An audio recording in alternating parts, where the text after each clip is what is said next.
Muy queridos hermanos en el episcopado, don Fidel y don Ramón, muy queridos hermanos sacerdotes, quisiera hoy también extender la mirada a los sacerdotes ancianos y enfermos que no pueden estar aquí físicamente con nosotros, también a nuestros hermanos que están en tierra de misión, y enviarles un gran abrazo fraterno y agradecimiento por el testimonio de amor que dan en aquellas tierras. Felicitar a los que este año hacéis vuestros aniversarios de plata, de oro, de diamante, en fin, de todas las piedras preciosas que existen en el mundo.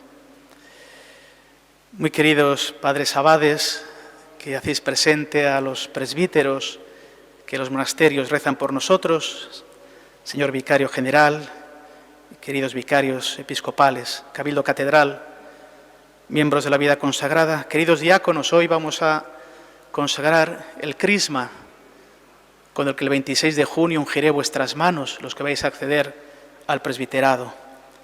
Queridos seminaristas y sobre todo querido y santo pueblo de Dios.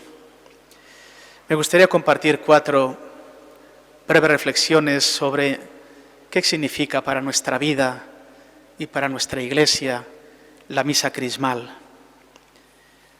En primer lugar, ciertamente es expresión de la unión del obispo con su presbiterio.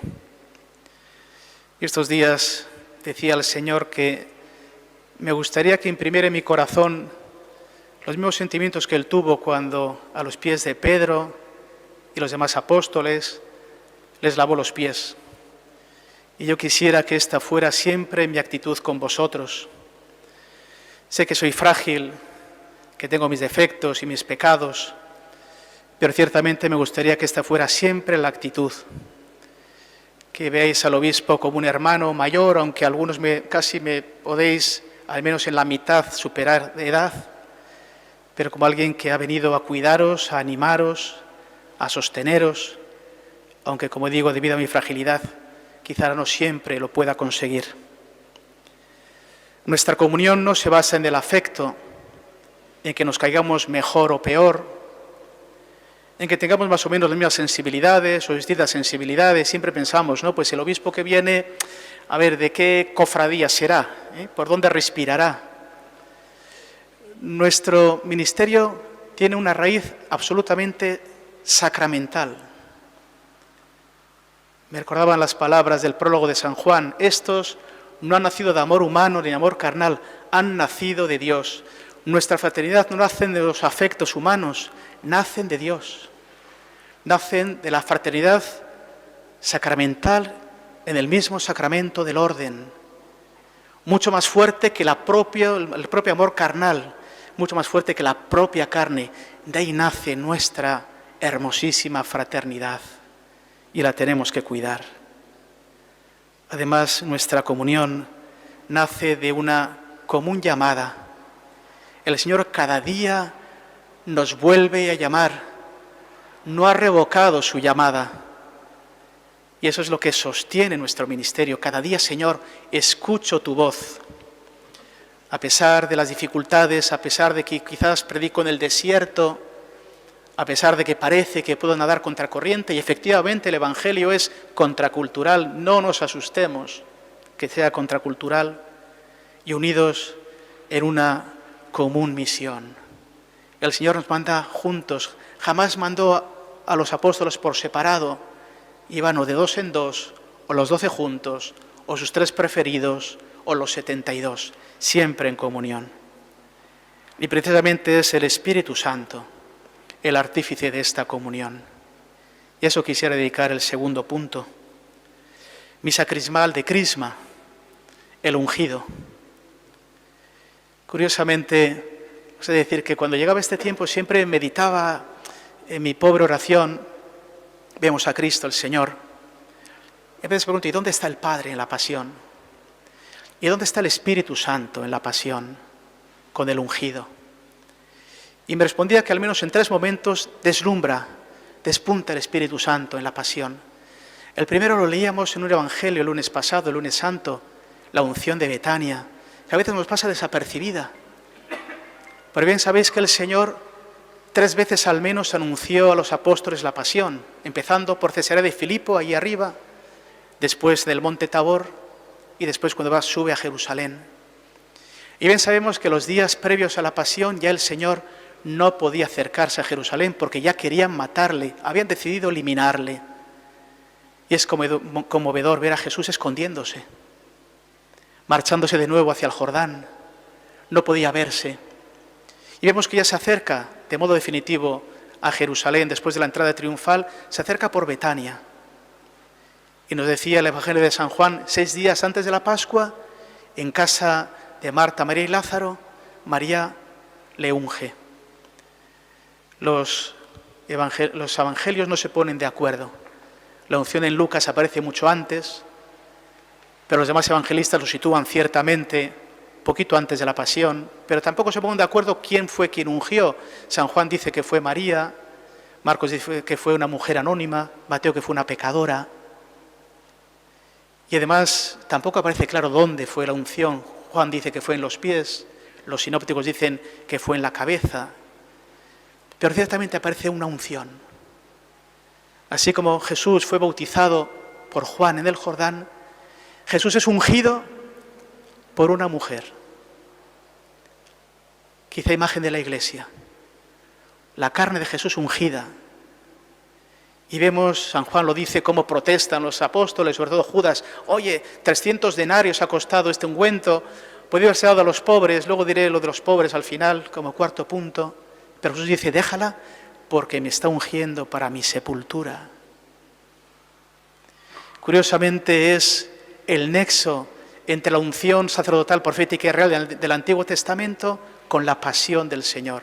La unción de la mujer une toda la tradición de la unción del Antiguo Testamento con lo que ocurre en la pasión. Curiosamente el Señor entrará después en Getsemaní, que significa molino de aceite, lugar donde se tritura el aceite, lugar donde se va a triturar al ungido, el que lleva el óleo del Señor. Y cuando concluye la pasión, recuerdo que una cofradía en Andalucía me decían, bueno, es que lo del Huerto de los Olivos entra o no entra en la pasión. Por supuesto que entra en la pasión. El Señor se entrega en el Huerto de los Olivos. Es el momento clave del Huerto de los Olivos. No se haga mi voluntad, se haga la tuya, levantaos, vamos, ya me he entregado. La cruz será consecuencia de la entrega de la voluntad, que tanto cantará el Salmo 39 como la carta a los Hebreos. Y cuando concluye la pasión, San Juan nos dice, y no dice expiró, se murió, dice donó el Espíritu, entregó el Espíritu. La unción de Betania, el triturado en Getsemaní, el derramar el Espíritu. Primero ciertamente al Padre, Padre, a tus manos entrego el Espíritu. Después a nosotros, a los apóstoles, cuando resucitó. Y después a la Iglesia y al universo entero, el día de Pentecostés. Y esto se significa en este sagrado crisma que hoy vamos a consagrar, la prolongación del Espíritu del Señor que se nos ha donado. Es curioso, hay un santo padre de la Iglesia poco conocido, San Gregorio de Elvira, de la zona de Granada, que dice algo muy interesante. Dice, es tal la distinción entre el Espíritu de Dios y nuestra carne, que nosotros no podríamos acoger el Espíritu si no es mediada por la carne de Cristo. Es tal la disimilitud. Por eso el Espíritu no podía ser derramado previamente en toda su plenitud, porque faltaba la carne de Cristo. Él recibe el Espíritu sin medida y por su carne recibe el Espíritu nuestra carne. Y los propios sacramentos son considerados como la prolongación, así lo explica Santo Tomás, ¿no? Como la prolongación de la carne de Cristo que nos toca en los sacramentos, y por esa carne se nos da el Espíritu. Y esto, queridos hermanos, tercera idea, es muy importante para nosotros, porque nuestras manos fueron ungidas por ese Espíritu y por ese santo crisma. Mírate las manos cada día, ungidas para siempre. ¿Para qué ungidas? Para ofrecer el cuerpo del Señor y para ofrecer tu cuerpo. Yo ahora, cuando hablaba con un sacerdote mayor, cuando enterré a Eutimio, antes ayer, cuando he venido con alguno que hacía bodas de oro, de diamante, tal, pues qué hermoso ofrecer la vida, qué hermoso desgastarse. Es lo más grande. ¿Os acordáis de ese himno que aparece en el oficio de santos varones? Cuando llegue la muerte, que el Señor no encuentre en mí nada más que el amor, porque ya todo lo he entregado y todo está ya en el cielo. Y por eso la muerte ya no nos puede arrancar nada, solo nos arrancará lo que no hemos entregado.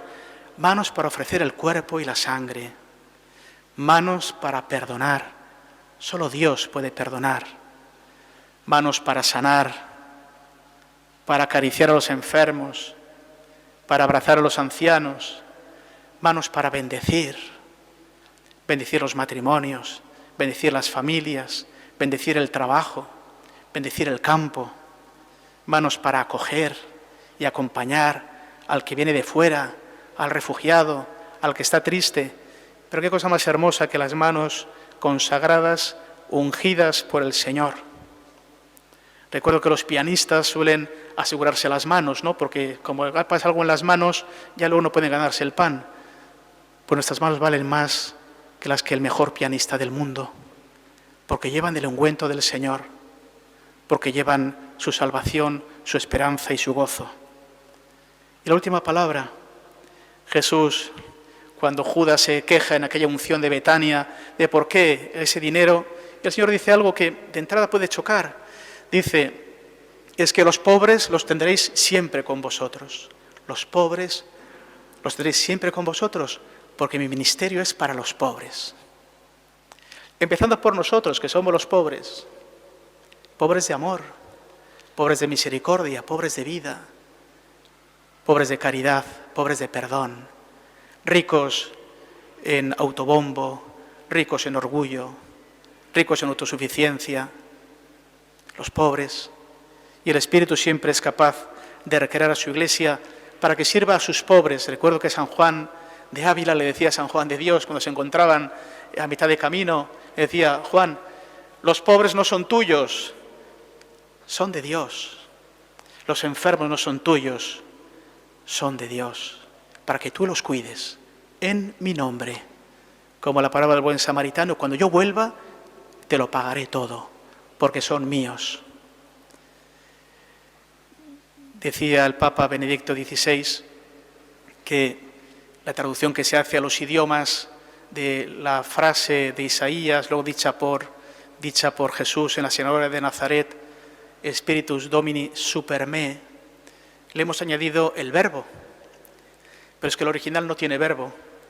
Spiritus Domini super me, el Espíritu del Señor sobre mí. Y decía Benedicto XVI, ¿y por qué no tiene verbo? Porque el Espíritu es siempre dinámico, siempre crea.